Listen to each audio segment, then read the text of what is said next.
آج ہم ایک بہت ہی اہم واقعے پر بات کرنے والے ہیں، کربلا کی گھٹنا۔ اور ہماری یہ بات چیت آدھارت ہے ہمارے سروت کربلا ستیہ اور نیائے کے لیے بلیدان پر۔ اس میں جو مرکزی کردار ہیں وہ ہیں حضرت امام حسین ابن علی علیہ السلام۔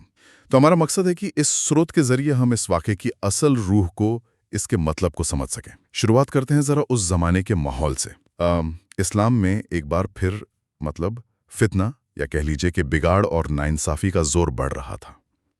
یزید نام کا ایک شاسک تھا، ہمارے سروت بتاتے ہیں کہ وہ ستا کا بھوکا تھا اور دین اور انصاف سے اس کا کوئی واسطہ نہیں تھا۔ ہاں بالکل، اور اسی یزید نے حضرت امام حسین سے بیعت مانگی۔ بیعت مطلب ایک طرح کی وفاداری کی شپت۔ جی، کہ وہ اس کی حکومت کو مان لیں۔ ہاں، کہ وہ اس کو جائز سمجھیں۔ لیکن امام حسین نے صاف انکار کر دیا۔ انہوں نے کہا کہ میرے جیسا شخص یزید جیسے شخص کی بیعت نہیں کر سکتا۔ ہاں، یہ بہت بڑی بات تھی۔ یہ صرف ایک سیاسی انکار نہیں تھا۔ صحیح۔ یہ تو حق اور باطل سچ اور جھوٹ کے بیچ ایک لکیر کھینچنا تھا، اصولوں کی بات تھی۔ تو اس انکار کے بعد کیا ہوا؟ امام حسین مدینہ سے نکل گئے؟ ہاں، وہ مدینہ چھوڑ کر مکہ چلے گئے۔ پھر کوفہ سے بہت سارے خط آنے لگے۔ کوفہ سے؟ اچھا جی۔ وہاں کے لوگوں نے بلایا، کہا کہ ہم آپ کا ساتھ دیں گے۔ تو وہ اپنے پریوار اور کچھ ساتھیوں کے ساتھ کوفہ کے لیے روانہ ہو گئے۔ لیکن کوفہ پہنچ نہیں پائے۔ نہیں پہنچ پائے۔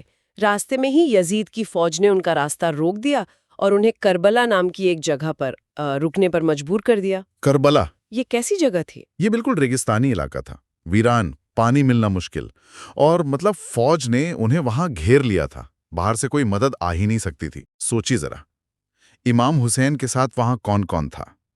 ان کا اپنا پریوار۔ ہاں، ان کا پورا کنبہ، اہل بیت جسے کہتے ہیں۔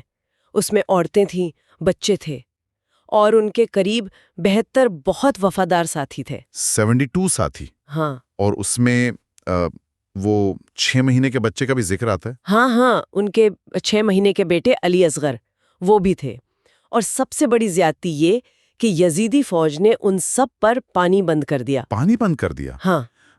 ندی پاس تھی پھر بھی؟ جی ہاں، فرات ندی قریب تھی، لیکن پانی کی ایک بوند تک ان تک نہیں پہنچنے دی گئی۔ 3 دن تک وہ لوگ پیاسے رہے۔ ظلم کی انتہا ہے۔ بالکل۔ اور پھر وہ دن آیا، 10 محرم 61 ہجری، ہاں، عاشورہ کا دن۔ ہاں، اس دن صبح سے ہی جنگ شروع ہو گئی۔ امام حسین کے ساتھی ایک ایک کر کے میدان میں گئے اور لڑتے ہوئے شہید ہوتے رہے۔ انہوں نے اپنی آنکھوں کے سامنے اپنے بھائیوں کو، بھتیجوں کو، بیٹوں کو، دوستوں کو، سب کو شہید ہوتے دیکھا۔ جی، اور ایک واقعہ جو بہت دل کو دہلا دیتا ہے وہ ہے ننھے علی اصغر کا۔ ہاں، بتائیے اس کے بارے میں۔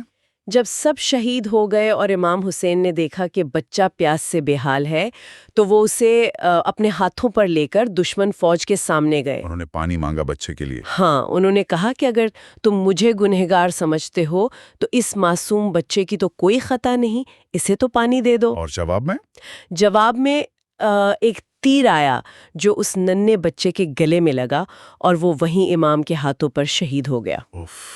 کہتے ہیں کہ اس وقت آسمان رو پڑا تھا، زمین کانپ گئی تھی۔ یقیناً۔ اور پھر جب سب شہید ہو گئے، امام حسین اکیلے رہ گئے میدان میں۔ ہاں، بالکل اکیلے، ہزاروں کی فوج کے سامنے۔ انہوں نے تب بھی ہمت نہیں ہاری، وہ آخری دم تک لڑے۔ اور پھر آخر میں جب وہ زخموں سے نڈھال ہو کر زمین پر آئے تو وہ سجدے میں گر گئے اور انہوں نے کہا، اے اللہ، تیرا شکر ہے، میں نے اپنا فرض ادا کر دیا۔ اور اسی حالت میں؟ ہاں، اسی سجدے کی حالت میں انہیں شہید کر دیا گیا۔ ان کا سر مبارک ان کے جسم سے جدا کر دیا گیا۔ لیکن کیا یہ کہانی کا انت تھا؟ دشمن تو یہی سمجھ رہا ہوگا۔ ہاں، دشمن نے تو اسے اپنی جیت سمجھا۔ انہوں نے سوچا کہ سب ختم ہو گیا۔ تو کربلا صرف ایک جنگ نہیں ہے؟ نہیں، بالکل نہیں۔ کربلا ایک پیغام ہے، ایک بہت گہرا سندیش۔ کیا ہے وہ اہم سندیش؟ دیکھیے، سروت کے مطابق پہلا سندیش تو یہ ہے کہ حق اور انصاف کے راستے میں صرف باتیں کافی نہیں ہوتی، ضرورت پڑنے پر قربانی دینی پڑتی ہے۔ کیسے کربلا جیسی ایک گھٹنا، ایک بلیدان، وقت اور جگہ کی قید سے آزاد ہو کر ہمیشہ کے لیے اصولوں پر ڈٹے رہنے کا ایک سبق بن جاتا ہے۔